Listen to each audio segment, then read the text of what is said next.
At this time, I have the honor to present to you the moral leader of our nation.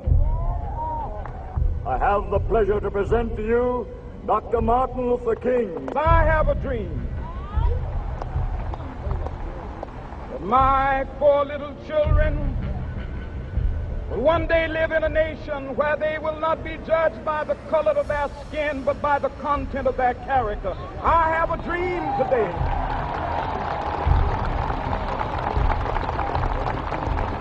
We've got some difficult days ahead,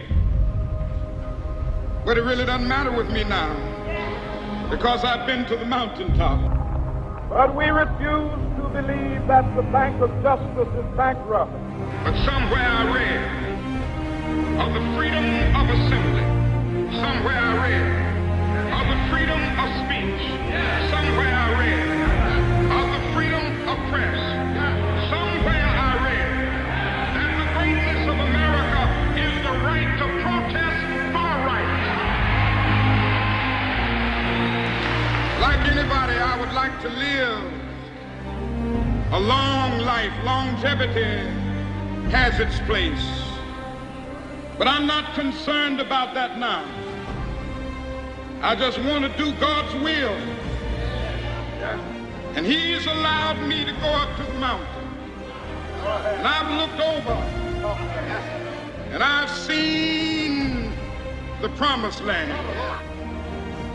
This note was a promise that all men, yes, black men as well as white men, would be guaranteed the unalienable rights of life, liberty, and the pursuit of happiness.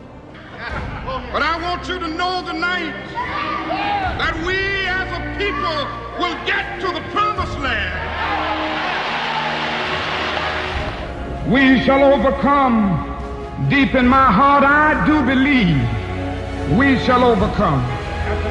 Though I join hands so often with students and others behind jail bars singing, we shall overcome.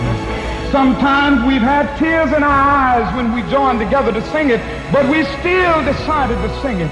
We shall overcome. It came as a joyous daybreak to end the long night of their captivity. But 100 years later, the Negro still is not free. Modern psychology has a word that is probably used more than any other word in psychology. It is the word maladjusted. Now, of course, we all want to live the well-adjusted life in order to avoid neurotic and schizophrenic personalities. But as I move toward my conclusion, I would like to say to you today, in a very honest manner, that there are some things in our society and some things in our world for which I'm proud to be maladjusted. And I call upon all men of goodwill to be maladjusted to these things until the good society is realized. I must honestly say to you that I never intend to adjust myself to racial segregation and discrimination. I never intend to adjust myself to religious bigotry. I never intend to adjust myself to economic conditions that will take necessities from the many to give luxuries to the few, leave millions of God's children smothering in an airtight cage of poverty. I have some very sad news for all of you, and I think sad news for all of our fellow citizens and people who love peace all over the world. And that is that Martin Luther King was shot and was killed tonight in Memphis, Tennessee. The Reverend Martin Luther King Jr. was shot to death by an assassin late today as he stood on a balcony in Memphis, Tennessee. Dr. King was standing on the balcony of a second-floor hotel room tonight when, according to a companion, a shot was fired from across the street. Martin Luther King dedicated his life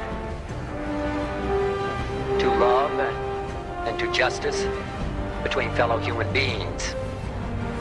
He died in the cause of that effort.